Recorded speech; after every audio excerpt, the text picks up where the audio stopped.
Good evening, my name is Leoric Silverbloom, and I'll be your host for tonight. In this video, I'll talk about what happened after Indonesia declared her independence in 17th of August 1945. Yep, we all know what happened before that, but most of you have no idea how long it took to secure that independence, or even to make it a reality for that matter. Every Indonesian, if asked when is their Independence Day, it will be 17th of August 1945, the day of declaration by Sukarno. We all know that part. But the international community doesn't think of it that way. Indonesia was still a Dutch colony that was recently liberated from the Japanese occupation. So, it is only natural for the Dutch to take their own colony back, right?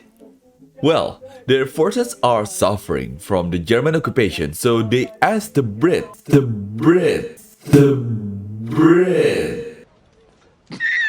British to basically hold their colonies for them until they can recover and send their men to retake East Indies. The Brits were a bit reluctant, but they sent in some troops anyway, so yeah, but they're still reluctant. Keep that in mind. If there's one good thing among this horror of Japanese occupation, it's that the Japanese promised Indonesia their independence in order to maintain good relationship because, well, let's be honest. Let's be honest here. The war looks grim for them and they need all ally they can get. They cannot risk revolt from Indonesia. Now, I have to say that they didn't give any dates, and most likely, it's just a propaganda and lies to keep the learned native politicians busy. But, what happened is that they planted this idea of independence movement more so than ever. And with the Japanese gone and there's no one to control and call this idea, it basically jump-started the whole independence movement in Indonesia. Now, what exactly happened in Indonesia after the Japanese left them alone and the Bule is still on their way? Well, get ready, because this is one bit of history that they left out of Indonesian history books. So, Indonesian militia took over the war prisoner camp, full of Dutch soldiers and all kind of prisoner of wars that was taken by the Japs. And instead of letting them go, they continued the atrocities and kept them caged, or worse. Also, most Indonesian thinks that Pemuda means the whole youth of Indonesia rising together. Yeah, no, they're a radical militia group called Pemuda, and yeah, because the term is very general, we kind of confuse it as all the youth. Yes, it's complicated. But the point is that they're a radical militia group.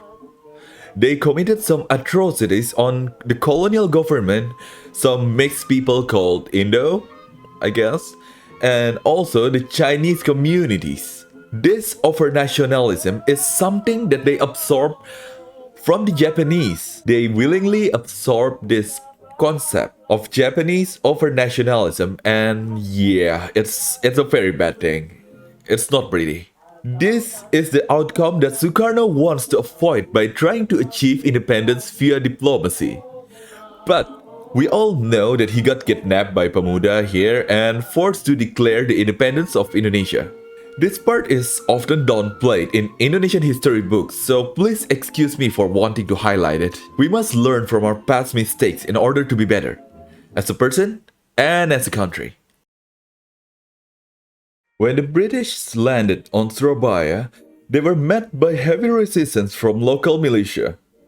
After fierce battles involving the militia burning the southern part of the city, by late 1945, the city is captured by the British. Blah blah blah, the Dutch came back and the British withdrew from Indonesia. A quick fun fact I learned from watching a video about this same topic is that a YouTuber's grandfather was a Dutch soldier in this story.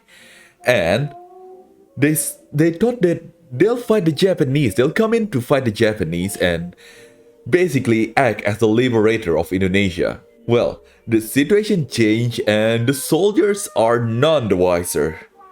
So yeah, the situation amongst the soldiers is a bit murky at this point. So yeah, that's one thing you never heard, the Dutch perspective. This battle proved one thing, The Republic are supported by many and not just an unorganized rebel group. The British was also convinced to take a neutral stand in this conflict and supported the idea of the Republic of Indonesia few years later. Now, 1946, every other country pressured the Dutch to resolve the conflict because another war that started right after World War II. It's not a good PR move, basically. This leads to Linggadjati Agreement, which both sides initially agreed upon. Now, the agreement itself is a confusing mess that is... I'll try to explain it. Hold on, let me just put up this. The Republic of Indonesia, which is in control of Sumatra, Java, and Madura, is a part of three independent states that makes up the United States of Indonesia, which is still under the Dutch sovereignty. Bingung? Sama. Well, both sides played their tricks and political trickery, like how Sukarno expanded the KNIP or KNIP seats to gain majority vote and stuff, but the agreement was finally signed in Jakarta on 25th of March 1947. Some may consider that this is the point in Indonesia where Indonesia gained international recognition and thus achieved a full independence. Well, the Dutch grew unhappy with the Republic soon enough, mostly because they developed separate foreign relationships with other countries like the Soviet Union. The Dutch gave them a list of demands that the newly formed Indonesia flat out reject, giving the Dutch a reason to respond with military forces. So yeah, we're back to being at war and military occupation and stuff, yay! 1st of August 1947, Australia called for ceasefire in the UN Security Council, followed by the US proposal a few weeks later, as in the USA, not USE. Both of them were passed, so the UN can assist on the ceasefire. Well, the negotiation dragged out for months as both sides basically disagreeing at every opportunities. The agreement was finally signed on 17th of January 1948. So yeah, ceasefire. Finally. Indonesia can now peacefully fought among themselves for the control of the country. So yeah, infighting time.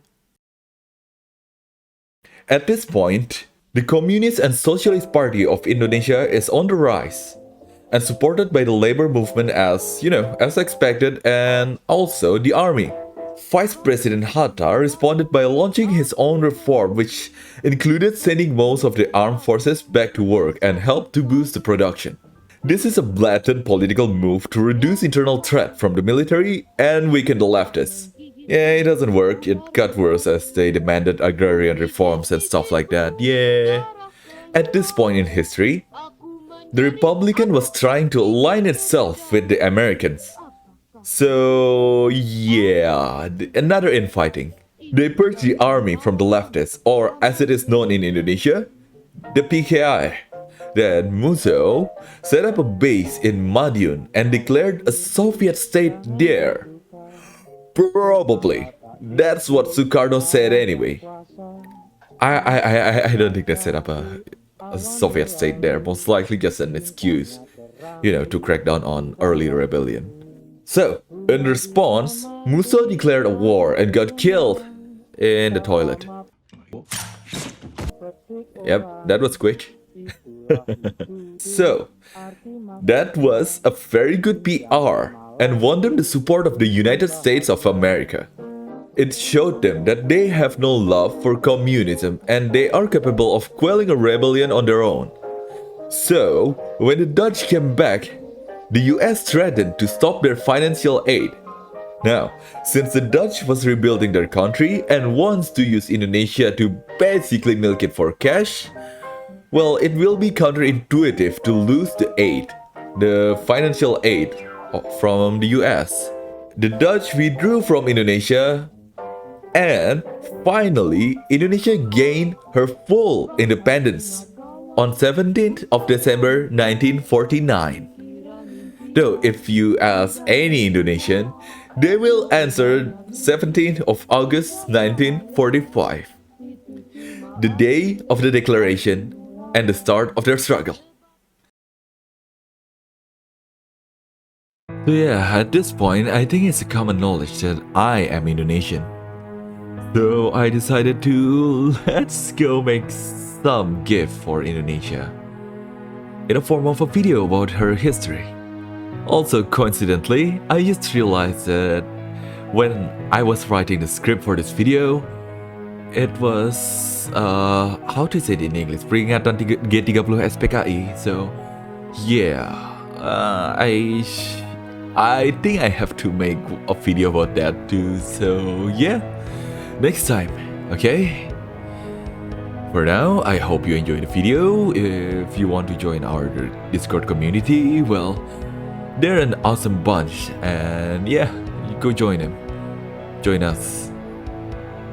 So, if you enjoyed the video, I don't know, drop a like or something. I'm not used to self-promotion like this. So yeah, I hope you liked the video, and good night.